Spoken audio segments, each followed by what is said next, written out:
Hello बच्चों, आज हम 11th क्लास की मैथ्स का चैप्टर नंबर 1 स्टार्ट करते हैं, सेट्स। इस वीडियो में हम देखेंगे कि सेट्स क्या होता है, सेट्स के टाइप्स क्या होते हैं। तो काफी सारी चीजें आज इस वीडियो में हम डिस्कस करेंगे। तो बिना देरी करे हम अपनी वीडियो को स्टार्ट करते हैं। तो सबसे पहले अगर हम बात करते हैं, कुछ एग्जांपल्स हम समझते हैं। जैसे आपसे कहता है वोवेल्स इन इंग्लिश अल्फाबेट्स, तो तुरंत आप आंसर देंगे ए ई आई ओ यू। ठीक है, अगर मैं आपसे पूछता हूं प्राइम नंबर्स लेस देन 10, आप आंसर क्या देंगे? 2, 3, 5, 7। अगर मैं आपसे पूछता हूं months starting with letter J, months starting with letter J, तो आप इसका आंसर क्या देंगे? जनवरी, जून, जुलाई। ठीक है, तो अगर मैं बात करता हूं इन सब एग्जांपल्स में, तो ये आपको एक वेल डिफाइंड ऑब्जेक्ट्स हैं। जैसे भाई अगर मैं बात करता हूं इंग्लिश अल्फाबेट्स की, वॉवल्स की, तो आप बताओगे कि ए ई आई ओ यू। अगर आपसे कोई कहता है प्राइम नंबर्स लेस देन 10, तो आप क्या कहोगे? 2, 3, 5, 7। और अगर आपसे कोई कहता है मंथ स्टार्टिंग विद लेटर्स जे, तो आप जनवरी, जून, जुलाई कहोगे। तो इस सब से हमें एक चीज पता चलती है कि ये क्या है, कि वेल डिफाइंड ऑब्जेक्ट्स हैं, है ना भाई। इनमें कोई सिमिलैरिटी है? क्या सिमिलैरिटी है? कि that they all are vowels. इनमें क्या सिमिलैरिटी है? That they are prime numbers less than 10। और इसमें क्या सिमिलैरिटी है? That they are the alphabets starting with letter J. ठीक है, तो अब इससे ही हमारी सेट्स की डेफिनेशन निकल कर आती है कि सेट्स क्या होता है। तो अगर मैं सेट्स की बात करता हूं, तो सेट्स को हम कहते हैं it is a well defined it is a well defined collection of objects. It is a well defined collection of objects. ठीक है, तो एक चीज इसमें आपका आता है वेल डिफाइंड कलेक्शन। तो यानी कि आपका सेट्स क्या है? एक वेल डिफाइंड कलेक्शन है किसका? आपका ऑब्जेक्ट्स का। जैसे आपसे अगर कोई कहता है रिवर्स इन इंडिया, तो ये क्या है? आपका एक वेल डिफाइंड कलेक्शन है। क्यों? क्योंकि आपकी जितनी भी रिवर्स हैं, जैसे गंगा हो गई, आपकी यमुना हो गई, ब्रह्मपुत्रा हो गई, तो ये क्या है? आपकी रिवर्स हैं विच आर वेल डिफाइंड। तो सेट्स क्या होता है? Sets it is a well defined collection of objects. तो यानी कि जब भी वेल डिफाइंड कलेक्शन होगा, यानी कि जब भी उसके अंदर एक चीज, अगर हम बात करते हैं, जैसे अगर हमने रिवर्स इन इंडिया की बात करी, तो आप बता सकते हो कि इंडिया में जितनी भी रिवर्स हैं उन सबका अगर हम एक कलेक्शन करते हैं, so that gives you a set. अच्छा, इसको हम और बढ़िया तरीके से समझ सकते हैं। कैसे? जैसे आपसे कोई कहता है set of most dangerous animals, set of most dangerous animals, तो अब ये जो है ये आपका सेट नहीं होगा। ठीक है, अब ये सेट क्यों नहीं होगा? क्योंकि इसके अंदर हमने बोला है कि मोस्ट डेंजरस एनिमल्स। अब मोस्ट डेंजरस एनिमल्स का क्या मतलब है भाई? मोस्ट डेंजरस एनिमल्स की जो डेफिनेशन है ये कोई डिफाइंड नहीं है भाई। मोस्ट डेंजरस हम किसको कहेंगे भाई? किसी को शेर से डर लग सकता है, किसी को स्नेक से डर लग सकता है, कोई कॉकरोच से भी डर सकता है। तो यानी कि भाई मोस्ट डेंजरस में अगर मैं आपसे ही पूछता हूं कि अगर आपसे कहा जाए कि 5 मोस्ट डेंजरस एनिमल्स आप अपना लिखो, तो आप सबके आंसर्स अलग अलग आ सकते हैं। हो सकता है सेम भी हो किसी का, बट चांसेस क्या है कि इसमें आपके अलग अलग आंसर्स भी आ सकते हैं। तो यहां पर एक कॉन्ट्राडिक्शन हो सकता है कि भाई अगर कोई एनिमल आपको डेंजरस लग रहा है, जरूरी नहीं वो मुझे लगे, जो नेक्स्ट आपके किसी फ्रेंड को डेंजरस लगता है वो आपको डेंजरस ना लगता हो। तो यानी कि यहां पर वेल डिफाइंड ऑब्जेक्ट्स आपके पास नहीं है। जैसे मान लो आपसे कोई कहता है कि 10 मोस्ट आपकी जो फेमस बुक हीरोज की अगर मैं बात करता हूं कि भाई आपको कोई आपका हीरो आपके बारे में पूछा जाए कि आपके 5 फेवरेट हीरोज आप बताओ, तो आप अपने कोई भी 5 हीरोज बता सकते हो। जैसे कोई सलमान खान, कोई शाहरुख खान, किसी का जॉन अब्राहम है, किसी का अक्षय कुमार है, अमिताभ बच्चन है। बट जरूरी नहीं कि वो जो आपको फेवरेट लग रहे हैं वो दूसरे के भी फेवरेट हों, तो यानी कि वहां पर क्या आ रहा है, आपका एक कॉन्ट्रडिक्शन आ रहा है। तो सेट में हम सिर्फ उन्हीं कलेक्शन ऑफ ऑब्जेक्ट्स की हम बात करते हैं जो आपके एलिमेंट्स क्या हो, जो आपके जो ऑब्जेक्ट्स हैं दे आर डिफाइंड। ठीक है, तो ये डेफिनेशन आपको क्लियर होनी चाहिए कि it is a well defined collection of objects, यानी कि उसमें कोई भी कॉन्ट्राडिक्शन नहीं होना चाहिए। जैसे अभी हमने बात करा था सेट ऑफ वॉवल्स, ठीक है, तो वॉवल्स की अगर हम बात करेंगे तो आप मुझसे पूछोगे, आप खुद पूछोगे, किसी भी अपने फ्रेंड से पूछोगे तो आंसर वो ए ई आई ओ यू ही आंसर वो देगा, उसमें किसी का कोई आंसर डिफरेंट नहीं आएगा, बशर्ते उसको वो वॉवल के कॉन्सेप्ट पता हो कि वॉवल्स क्या होते हैं। ठीक है, अगर आपसे कोई पूछेगा कि what are the factors of 24, तो 24 के जो फैक्टर्स आप लिखोगे वही आपका फ्रेंड लिखेगा, उसमें कोई भी कॉन्ट्रडिक्शन नहीं आएगा। तो ये चीज आपको ध्यान रखना है कि सेट क्या होता है, it is a well defined collection of objects. अब अगर हम आगे बात करते हैं कि सेट को हम डिनोट कैसे करते हैं, सबसे पहली बात, जो भी हम सेट बनाएंगे उसको हम डिनोट करते हैं कैपिटल लेटर से। जैसे ए अगर मैं कैपिटल डिनोट करता हूं तो मैं लिखूंगा सेट ऑफ वॉवल्स।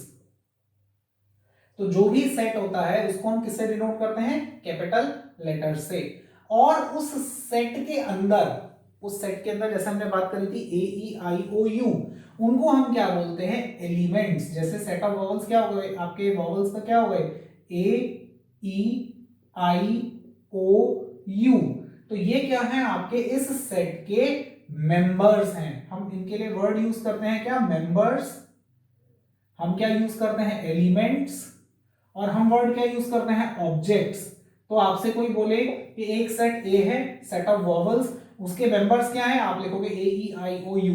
आपसे बोले उसके एलिमेंट्स क्या है, आप लिखोगे ए ई आई ओ यू। आपसे बोले उसके ऑब्जेक्ट्स क्या है, तो भी आंसर क्या आ जाएगा, ए ई आई ओ यू।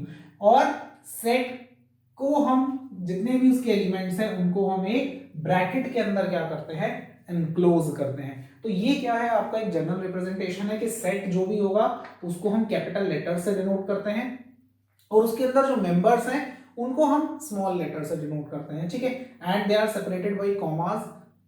और ये जो ऑब्जेक्ट्स हैं आपके, इनको हम मेंबर्स भी बोलते हैं और एलिमेंट्स भी बोलते हैं। तो क्या होता है, सेट एक वेल डिफाइंड कलेक्शन होता है ऑब्जेक्ट्स का।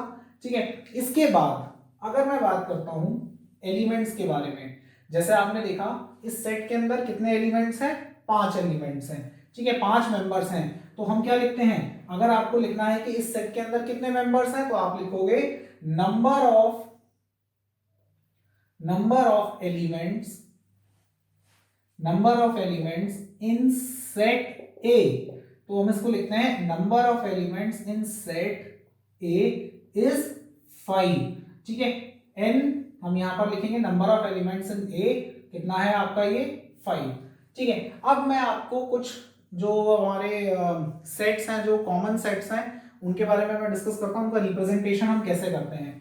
जैसे आपसे कहता है सेट ऑफ नेचुरल नंबर्स, इनको डिनोट कैसे करा जाता है।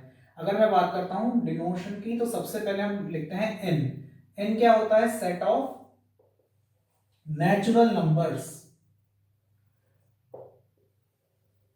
ठीक है, इसके बाद अगर मैं बात करता हूं आर की, तो आर क्या डिनोट करता है, सेट ऑफ रियल नंबर्स। इसके बाद अगर मैं बात करता हूं जेड की, तो ये आता है सेट ऑफ इंटीजर्स। अगर मैं बात करता हूं आपके डब्ल्यू की, क्या आ जाएगा, सेट ऑफ होल नंबर्स। अगर मैं बात करता हूं आपकी क्यू की, क्या आ जाएगा, सेट ऑफ रेशनल नंबर्स। अगर मैं आपसे बात करता हूं z प्लस की, तो क्या आ जाएगा, सेट ऑफ, z क्या था, इंटीजर्स, तो z प्लस क्या आ जाएगा, सेट ऑफ पॉजिटिव इंटीजर्स। ठीक है, तो ये कुछ जनरल सेट की नोटेशन है जिसमें हम n से नेचुरल नंबर का सेट होता है।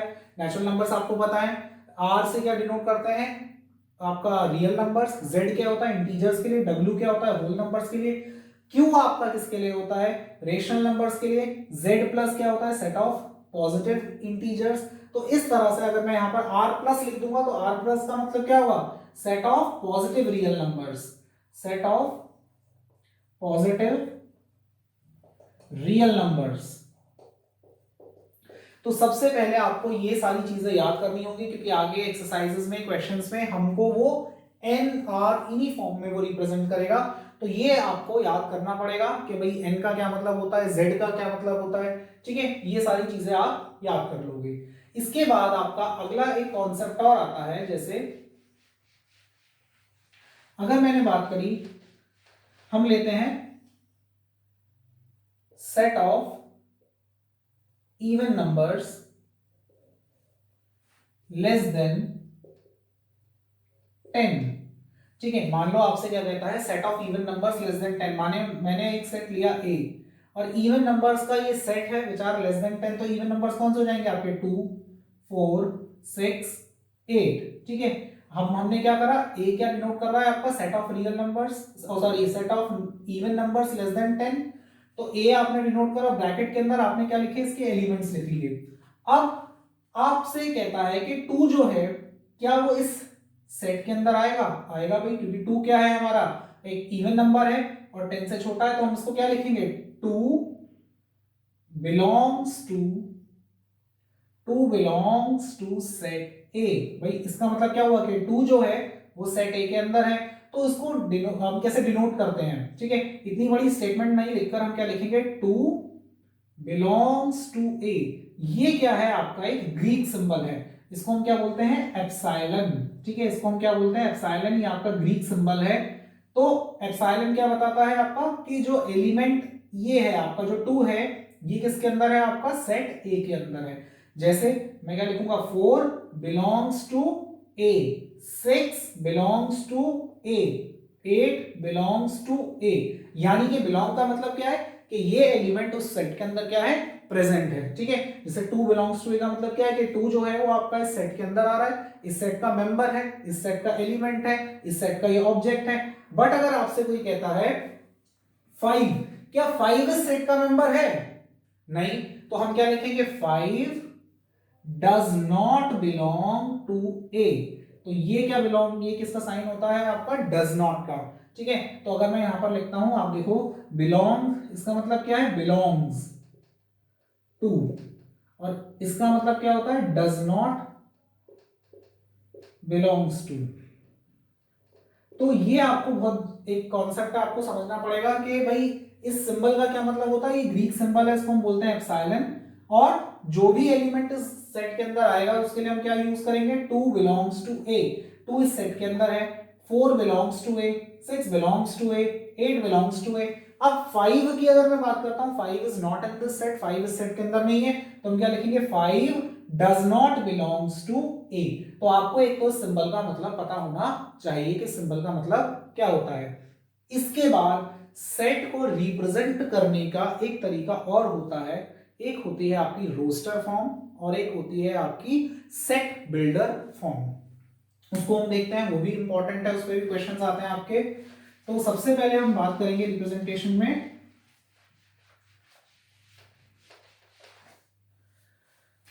रोस्टर फॉर्म की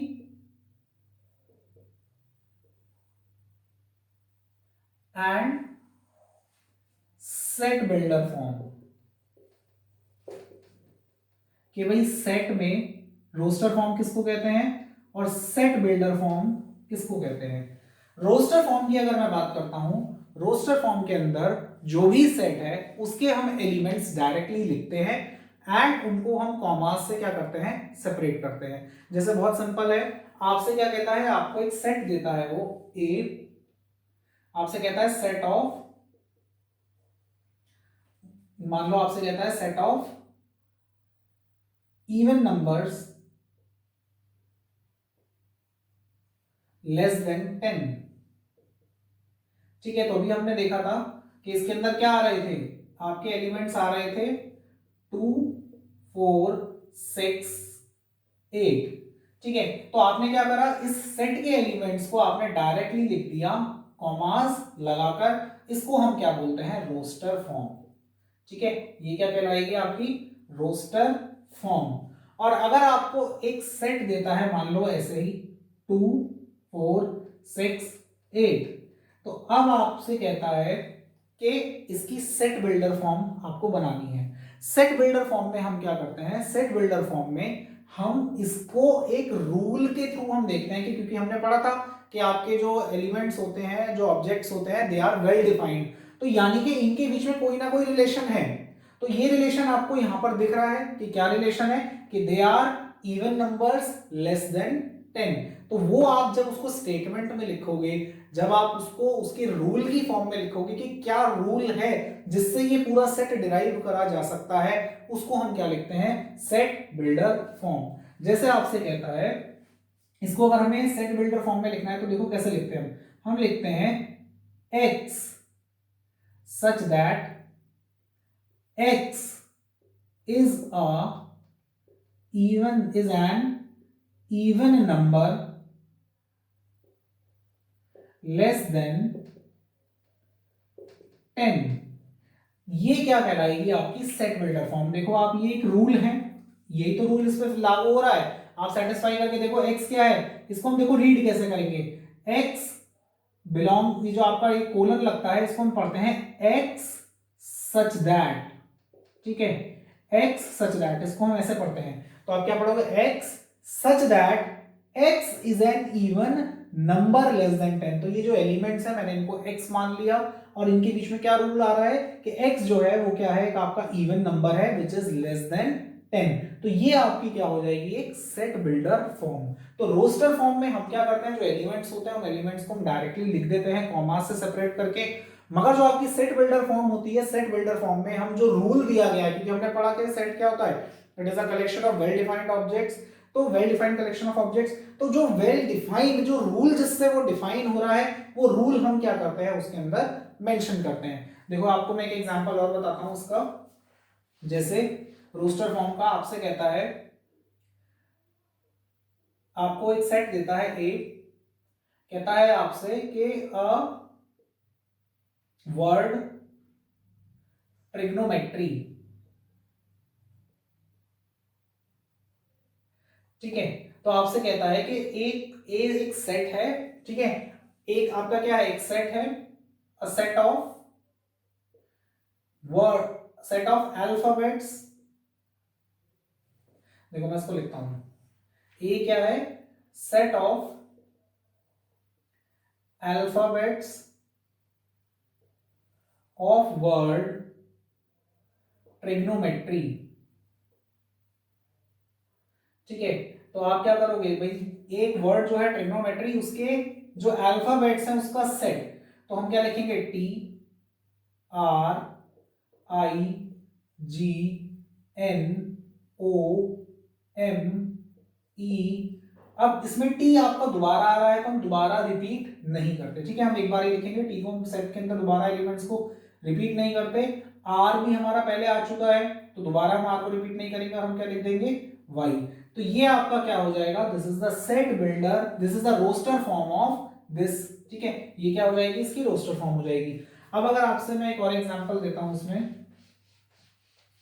सेट बिल्डर फॉर्म का अगर मैं आपको एग्जांपल देता हूं, जैसे आपसे कहता है, ए आपको एक सेट दे रखा है, जैसे 1/2, 2/3, 3/4, 4/5। तो इन एलिमेंट्स में आपस में आप देखोगे कि रिलेशन होगा जिसके थ्रू हमने इनको लिखा है, तो वही रिलेशन आपको पहचानना है, ठीक है। तो अगर आप देखोगे तो उसको मैं लिख सकता हूं x such that x is of the form, x is of the form n upon n+1 where n is greater than equal to 1 and less than equal to 4, ठीक है। आप देखो, अब ये देखो, थोड़ा सा ध्यान से समझोगे तो आपको समझ में आ जाएगा। देखो हमसे क्या कहता है, इस रूल में आपको देखो एक पैटर्न दिख रहा होगा, देखो n/n+1, देखो अगर मैं यहाँ पर 1 डालता हूँ n की वैल्यू, तो 1+1 कितना हो जाएगा, 2। अगर n की वैल्यू में 2 लेता हूँ तो 2/2+1 कितना हो जाएगा, 3। अगर n की वैल्यू में 3 लेता हूँ तो कितना हो जाएगा, 3/3+1 4। अगर n की वैल्यू में 4 लेता हूँ तो क्या हो जाएगा, 4/4+1 5। तो n की वैल्यू को आप अगर 1 से लेकर 4 तक वेरी कराते हो और इस फॉर्मूले के अंदर डालते हो, इस रूल के अंदर डालते हो तो आपको ये सारे एलिमेंट्स मिल जाएंगे। तो ये क्या है, आपका एक सेट बिल्डर फॉर्म है। तो चलो अब हम एनसीईआरटी की एक्सरसाइज जो है उसको स्टार्ट करते हैं। एक्सरसाइज में अगर हम देखते हैं तो सबसे पहले आपसे कहता है क्वेश्चन, इसमें अगर हम डिस्कस करते हैं तो सबसे पहले आपसे कहता है which of the following are the sets, justify और आंसर। तो एक्सरसाइज 1.1 की अगर हम बात करते हैं तो इसमें जो क्वेश्चन नंबर 1 है, फर्स्ट पार्ट आपसे कहता है the collection of all the months of a year beginning with letter J. तो ये मैंने आपको भी बताया था कि ये एक सेट है, क्योंकि इसके अंदर जो भी एलिमेंट्स हैं दे आर वेल डिफाइंड। जैसे जनवरी हो गया, जून हो गया, जुलाई हो गया, तो ये जो एलिमेंट्स आएंगे ये आपके फिक्स हैं, है ना, इसमें कॉन्ट्रडिक्शन नहीं आएगा कोई। तो ये क्या है, आपका एक सेट है। इसके बाद अगला आता है the collection of 10 most talented writers of India. अब 10 मोस्ट टैलेंटेड राइटर्स में अब फिर वही बात आती है कि भाई किसको हम टैलेंटेड मानते हैं। भाई कोई फिक्शन में टैलेंटेड है, कोई आपका जो है शॉर्ट स्टोरीज में टैलेंटेड है, तो टैलेंटेड की भी कोई डेफिनेशन नहीं है कि किसको हम टैलेंटेड कहेंगे, तो यहां पर भी कॉन्ट्राडिक्शन आएगा। तो ये आपका वेल डिफाइंड सेट नहीं होगा। तो अगर मैं फर्स्ट पार्ट की बात करता हूं, फर्स्ट पार्ट क्या हो जाएगा आपका, ये एक सेट है। सेकेंड पार्ट क्या आएगा, नॉट अ सेट। ठीक है। थर्ड पार्ट में आपसे कहता है a team of 11 best cricket batsman of the world. अब best cricket batsman of the world में भी ये भी कॉन्ट्राडिक्शन है। भाई आपको जो क्रिकेटर है, आपका जो बैट्समैन है, आपको कोई बैट्समैन अच्छा लगता होगा, किसी और को कोई बैट्समैन अच्छा होगा, किसी को सचिन तेंदुलकर अच्छा लगता है, किसी को विराट कोहली बेस्ट लगता है। तो यहां पर भी कोई वेल डिफाइंड सेट आपका नहीं बन पाएगा। तो ये भी क्या आ जाएगा आपका, नॉट अ सेट की कैटेगरी में आ जाएगा। इसके बाद फोर्थ पार्ट की अगर हम बात करते हैं the collection of all boys in your class. तो ये आपका सेट है। अगर आपकी क्लास की अगर मैं बात करता हूं तो आप अपनी क्लास में कैलकुलेट कर सकते हो कि कितने बॉयज हैं, वो आपका एक सेट बन जाएगा। The collection of all natural numbers less then 100। तो फोर्थ आपका सेट है। फिफ्थ की अगर मैं बात करता हूं collection of all natural numbers, तो ये भी आपका सेट होगा, क्योंकि आपके जो नेचुरल नंबर्स हैं वो आपके डिफाइंड है कि 100 से लेस कितने नेचुरल नंबर्स आपके होंगे। इसके बाद अगला आता है sixth part, a collection of novels written by writer Munshi Premchand. तो मुंशी प्रेमचंद हमारे हिंदी के बहुत बड़े राइटर हैं, तो उनकी जो बुक्स हैं वो हम काउंट कर सकते हैं, हम गिन सकते हैं कि उन्होंने कितनी बुक्स लिखी हैं, तो उसका भी एक वेल डिफाइंड सेट बनाया जा सकता है। तो सिक्स्थ भी आपका क्या हो जाएगा, एक सेट हो जाएगा। इसके बाद अगर हम सेवेंथ की बात करते हैं, सेवेंथ में आपसे कहता है the collection of all even integers. तो जितने भी इवन इंटीजर्स हैं वो आपके डिफाइंड हैं। ठीक है, उसके अंदर आप एलिमेंट्स लिख सकते हो। ठीक है, डैश, चाहे वो आपके बहुत सारे एलिमेंट्स हो, बट ये क्या है, आपका एक डिफाइंड सेट है। ठीक है। इसके बाद आता है the collection of questions in this chapter. वो भी आपका डिफाइंड है, आप काउंट कर सकते हो कितने क्वेश्चंस हैं इस चैप्टर के अंदर। तो सेवेंथ भी आपका सेट है। और एट्थ पार्ट जो है वो भी आपका क्या है, सेट है। इसके बाद अगर मैं नाइन्थ पार्ट की बात करता हूं, अ collection of most dangerous animals of the world.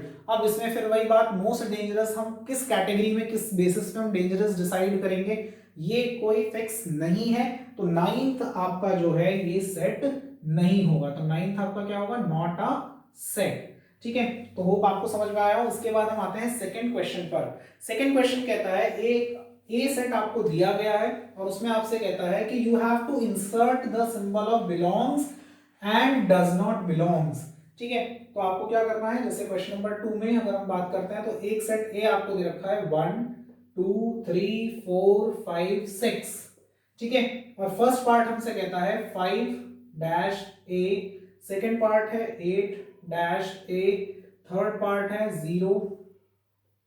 ठीक है, फोर्थ पार्ट है, आपको क्या करना है, इसमें बिलोंग्स और डज नॉट बिलोंग का साइन आपको लगाना है। तो अभी आपको मैंने बताया कि अगर कोई एलिमेंट उस सेट के अंदर होगा तो आप बिलोंग का साइन लगाओगे, अगर वो एलिमेंट उस सेट के अंदर नहीं है तो आप बिलोंग्स का साइन, डज नॉट बिलोंग का साइन लगाओगे। अब क्या 5 ए के अंदर है, यस 5 इस सेट के अंदर है, तो हम क्या लगाएंगे, 5 बिलोंग्स टू ए। क्या 8 इस सेट के अंदर है, ए के अंदर नहीं है, तो हम क्या लगाएंगे, 8 डज नॉट बिलोंग्स टू ए। क्या 0 इस सेट के अंदर है, नहीं है, तो हम क्या लगाएंगे, 0 डज नॉट बिलोंग्स टू ए। क्या 4 है, हाँ ये रहा 4, बिल्कुल सही, तो 4 बिलोंग्स टू ए। अब 2 की अगर हम बात करते हैं, 2 भी है, 2 बिलोंग्स टू ए। अब 10 की अगर हम बात करते हैं तो 10 जो है वो इस सेट के अंदर नहीं है, तो 10 डज नॉट बिलोंग्स टू ए। ठीक है। तो बिलोंग्स का और डज नॉट बिलोंग्स का आपको पता होना चाहिए कि कब हम साइन लगाते हैं। इसके बाद आपका आता है क्वेश्चन नंबर 3। क्वेश्चन नंबर 3 की अगर मैं बात करता हूं, कहता है write the following sets in the roster form. तो आपको क्या करना है, रोस्टर फॉर्म में इसको बदलना है। फर्स्ट हमसे कहता है एक सेट है x is an integer and is lying between -3 greater than equal to -3 and 7। तो आपको इंटीजर्स का एक सेट बताना है जो -3 और 7 के बीच में आएगा। तो रोस्टर फॉर्म में क्या आ जाएगा, इसमें हम देखेंगे -3 आ जाएगा, -2 -1 0 1 2 3 4 5 एंड 6। 7 इसमें इंक्लूड नहीं होगा बिकॉज उसने बोला है लेस देन 7, तो 7 will not be included. Second part हमसे कहता है बी, इसमें हमसे कहता है x is a natural number less than 6। तो नेचुरल नंबर की अगर हम बात करते हैं, आपसे कहता है जो सेट बी है किसका सेट है, नेचुरल नंबर्स का लेस देन 6। तो 6 से कम नेचुरल नंबर क्या हो जाएंगे आपके 1 2 3 4 एंड 5। थर्ड पार्ट अगर मैं सी की बात करता हूं, कहता है x is a 2 digit number natural number that has the sum of its digits 8। ठीक है, तो 2 डिजिट नंबर आपको बताना है जिनका सम क्या होना चाहिए 8। तो इसमें अगर हम देखते हैं तो क्या आ जाएगा, 2 डिजिट नंबर जिनका सम 8 है, तो आ जाएगा आपका 44, एक आपका आ जाएगा 26, एक आ जाएगा आपका 62, एक आ जाएगा आपका 71, एक आ जाएगा 17। ठीक है, और हम क्या लिख सकते हैं 35, 53, 44 आपका हो गया, 62, 26। ठीक है, ये आपके, अच्छा एक और हम लिख सकते हैं 80, 80 भी हम लिख सकते हैं। ठीक है, 08 नहीं आएगा क्योंकि फिर वो आपका क्या हो जाएगा, अच्छा सम ऑफ डिजिट्स इज 8। ठीक है, 2 डिजिट नंबर जिसका सम क्या हो आपका 8 हो जाए, तो ये आपके क्या होंगे नंबर्स हो जाएंगे, जैसे 5 और 3 8, 3 और 5 8, 1 और 7 8, 7 और 1 8। तो 2 डिजिट नंबर हमें लिखना है जिनका सम क्या होगा आपका 8। ठीक है, इसके बाद आपका फोर्थ पार्ट आता है x is a prime number which is divisor of 60। ठीक है, तो हमें लिखना है नेक्स्ट पार्ट में, फोर्थ पार्ट आपसे कहता है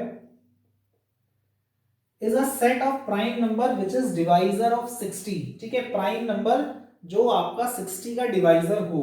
तो सबसे पहले अगर मैं बात करता हूं 2 एक प्राइम नंबर है, इट इज डिवाइजर ऑफ 60। 3 भी एक प्राइम नंबर है, it is also divisor of 60।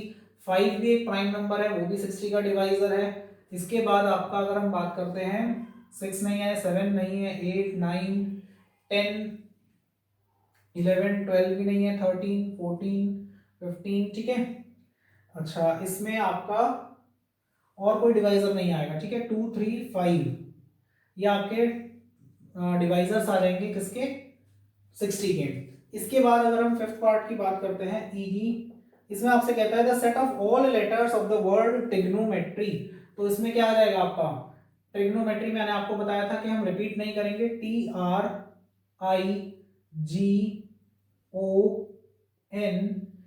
ओ हम नहीं लिखेंगे, MET नहीं लिखेंगे, R नहीं लिखेंगे, Y। ठीक है, तो आपका वर्ड क्या आ जाएगा ट्रिगोनोमेट्री। ठीक है, इसके बाद आपका आता है सिक्स्थ पार्ट, आपसे कहता है set of all the letters in the word better. तो बेटर में क्या आ जाएगा आपका BETTER। ठीक है, तो ये आपका क्या हो जाएगा कलेक्शन हो जाएगा वेल डिफाइंड ऑब्जेक्ट्स का। तो इसमें हमने क्या लिखा है, एलिमेंट्स को लिख दिया है कॉमा से सेपरेट करके। ठीक है, इसके बाद आपका आता है क्वेश्चन नंबर 4 जिसमें हमें क्या करना है सेट बिल्डर फॉर्म में हमें उसको लिखना है। तो सेट बिल्डर फॉर्म में अभी आपको मैंने बताया कि हमें अब इसमें रूल आइडेंटिफाई करना होगा कि किस रूल के थ्रू आपका ये एलिमेंट्स आपस में जुड़े हुए हैं, किस रूल से। तो पहला पार्ट आपको दे रखा है 3 6 9 12। ठीक है, तो अगर आप इस सेट को देखोगे, इस सेट को हम मान लेते हैं A। ठीक है, तो इस सेट के अंदर आपको दिख रहा है कि ये क्या है 3 2 6 3 3 9 3 4 12, यानी कि मल्टीपल्स हैं ये। ठीक है, 3 के, तो इसको हम क्या लिखेंगे A x such that x belongs to 3n। x जो है वो 3n मतलब 3n का मल्टीपल है, वेयर जो n है it is greater than equal to 1 and less than equal to 4। भाई आपका x क्या है 3 का मल्टीपल है, भाई ये जो एलिमेंट्स हैं ये क्या है आपके 3 के मल्टीपल है, और यहाँ पर अगर मैं n की वैल्यू 1 से लेकर 4 तक डालता हूँ तो ये सारे एलिमेंट्स मुझे मिल जाएंगे। अगर आप n की वैल्यू 1 डालोगे, ठीक है, तो आपका क्या आ जाएगा 3, n की वैल्यू 2 डालोगे क्या आ जाएगा 6, 3 डालोगे 9, n की वैल्यू 4 डालोगे आपका क्या आ जाएगा 12, जहां पर n क्या है आपका, where n is a natural number, n क्या है आपका एक नेचुरल नंबर है। ठीक है, इसके बाद अगर हम बात करते हैं सेकंड पार्ट की, आपसे कहता है 2 4 8 16 32, मान लो आपका ये सेट क्या है, इसको हम नाम दे देते हैं बी। ठीक है, अब इस सेट के अंदर आप देखोगे तो आपको एक फेमिलियरिटी दिखाई देगी, क्या, इसको मैं लिख सकता हूं ऐसे 2 की पावर 1, 2 की पावर 2, 2 की पावर 3, 2 की पावर 4, 2 की पावर 5। तो यानी कि अगर मैं इसकी सेट बिल्डर फॉर्म लिखूंगा तो क्या आ जाएगा, B x such that x belongs to 2 की power n where n is a natural number, n क्या है आपका एक नेचुरल नंबर है, एंड n जो है आपका it is lying between 1 to 5, n जो है वो 1 से लेकर 5 तक। अगर आप नेचुरल नंबर n की वैल्यू 1 से लेकर 5 तक इस फॉर्मूले में डालोगे तो 1 डालने पर 2, 2 डालने पर 4, 3 डालने पर 8, इस फॉर्मूले में आपको 4 डालने पर 16 और 5 डालने पर क्या आ जाएगा 32। तो ये वो रूल है जिस रूल के थ्रू ये एलिमेंट्स क्या हैं आपस में रिलेटेड हैं। इसके बाद अगर मैं थर्ड पार्ट की बात करता हूं,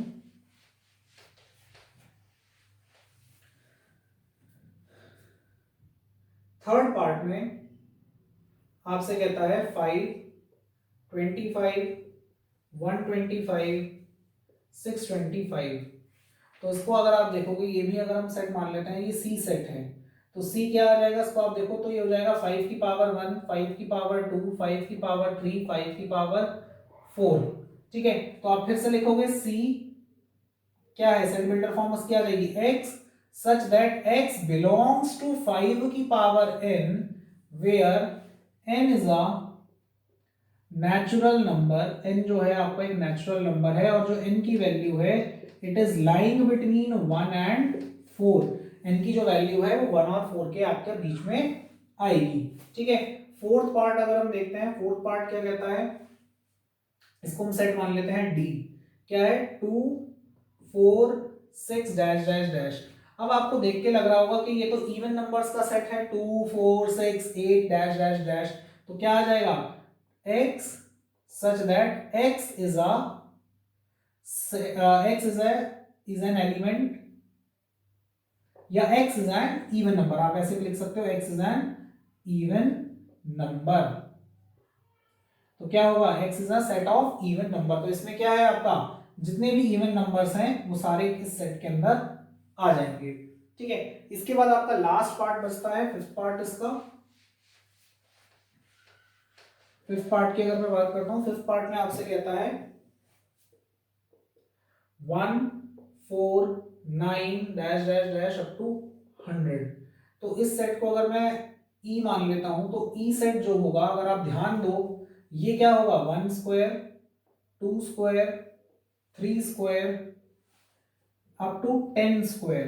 तो ये जो नेचुरल नंबर का स्क्वायर बैठ रहा है तो आप इसको क्या लिखोगे, x such that x belongs to n square where n is a natural number, n जो है वो आपका क्या है एक नेचुरल नंबर है,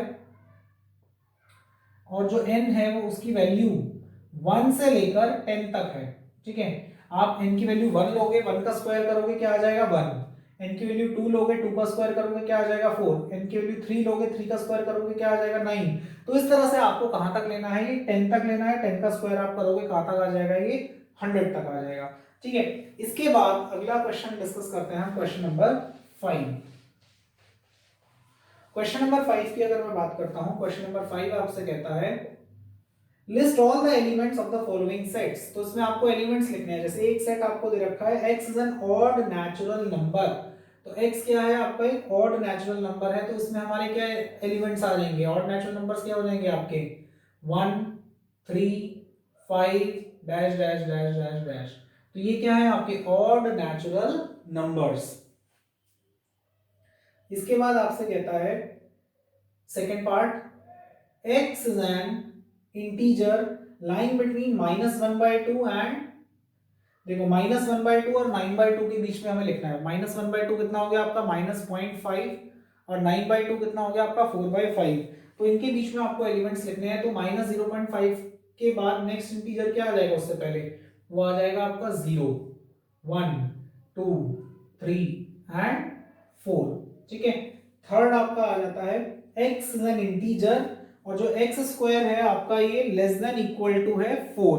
तो यानी कि x जो स्क्वायर अगर हम करेंगे तो वो लेस देन इक्वल टू 4 आना चाहिए। तो आप देखोगे कि इसके अंदर कौन से एलिमेंट्स आ जाएंगे, -2, -1, 0, 1 एंड 2। आप देखोगे इन सारे नंबर्स का जो स्क्वायर है वो 4 से छोटा होगा या 4 के बराबर होगा। ठीक है, फोर्थ पार्ट अगर हम बात करते हैं, डी जो हमें दिया रखा है, x is a letter of the word loyal. तो LOYA। ठीक है, एल हम दोबारा रिपीट नहीं करेंगे। फिफ्थ हमसे कहता है E is a month of a year not having 31 days. तो आपको लिखना है सेट के अंदर, ई एक सेट है जिसके अंदर आपको लिखना है मंथ्स के नेम जो जिनका 31 डेज नहीं है। जैसे फरवरी हो गया 28 डेज होते हैं, फिर आपका अप्रैल हो गया इसमें 30 डेज होते हैं, फिर जून हो गया इसमें भी 30 डेज होते हैं, फिर आपका सितंबर हो गया इसमें भी 30 डेज होते हैं, और नवंबर हो गया इसमें भी आपके क्या होते हैं 30 डेज होते हैं। तो लेस देन 31 डेज उसने हमसे पूछा है, तो आप इसमें ये लोगे। ठीक है, इसके बाद आता है सिक्स्थ पार्ट, अगर हम बात करते हैं एफ। एफ आपसे कहता है is a consonant in the English alphabet which precedes के। जो के से पहले आपके कॉन्सोनेंट्स हैं, जैसे एक तो आपके वोवेल्स होते हैं और एक क्या होता है आपका कॉन्सोनेंट्स। ठीक है, तो के से पहले देखो अगर हम यहां पर लिखते हैं ए, देखो ABCDEFGHIJK, ये हमारे के तक के एलिमेंट्स हैं। तो इससे पहले प्रीसीडिंग एलिमेंट्स एक्सेप्ट वॉवल्स, तो ए आपका हटा देंगे हम, ई आपका हटा देंगे, आई हम हटा देंगे, तो हमारे पास क्या बच जाएगा BCDFGHJ। ठीक है, तो के से पहले के हमें बताने हैं, तो के भी हम इसके अंदर इंक्लूड नहीं करेंगे। तो इस तरह से आपने क्या करा, ये जो भी हमें सेट्स दिए थे इसके अंदर आपने एलिमेंट्स को लिख दिया, डिफाइन कर दिया। इसके बाद लास्ट क्वेश्चन बचता है मैचिंग का। मैचिंग की अगर हम बात करते हैं तो आपसे कहता है match the each of the set on the left hand side in the roster form with that on the set builder form. तो आपको लेफ्ट हैंड साइड पे रोस्टर फॉर्म दे रखी है, राइट हैंड साइड पे आपको सेट बिल्डर फॉर्म दे रखी है, आपको क्या करना है उसको मैच करना है। तो हम कैसे करेंगे, देखो अगर आप फर्स्ट पार्ट की बात करते हो, फर्स्ट पार्ट में 1 2 3 6 आपको दे रखा है। तो 1 2 3 6 अगर हम देखते हैं तो ये आपका जो सी से मैच होगा, x is a natural number and divisor of 6। आप देखोगे क्वेश्चन नंबर 5th में 6th में जो फर्स्ट पार्ट है उसकी मैचिंग हम किससे करेंगे, सी से, क्योंकि 1 2 3 6 ये क्या है आपके डिवाइजर्स हैं किसके, 6 के। उसके बाद हमसे सेकंड पार्ट कहता है 2 3 2 3 की अगर मैं बात करता हूं तो ये क्या है, these are the prime divisor of 6। भाई 6 के डिवाइजर क्या है, 2 भी है 3 भी है and these are prime numbers. तो इसकी मैचिंग हम किससे करेंगे, 2 की ए से। थर्ड आता है आपका MATHEICS। तो आप देखोगे कि ये जो वर्ड है ये मैथमेटिक्स के हमने वर्ड्स लिख रखे हैं, ठीक है, लेटर्स हैं मैथमेटिक्स वर्ड के। तो आपका जो थर्ड है उसकी मैचिंग किससे हो जाएगी, डी से। और आपसे कहता है फोर्थ पार्ट में 1 3 5 7 9, तो ये क्या हो गए आपके odd natural numbers less than 10। ठीक है, तो ये क्या हो जाएंगे आपके ऑड, इसकी मैचिंग किससे हो जाएगी आपकी बी पार्ट से। तो फोर्थ वाला जो है इसकी आपकी मैचिंग किससे हो जाएगी, बी पार्ट से। ठीक है, तो ये आपका एक्सरसाइज 1.1 थी। होप आपको समझ में आई हो। अगर वीडियो अच्छी लगे तो प्लीज चैनल को लाइक सब्सक्राइब करें, वीडियो को लाइक करें और अपने फ्रेंड्स के साथ शेयर करें। अगली वीडियो में हम डिस्कस करेंगे एक्सरसाइज जो आपकी 1.2 है।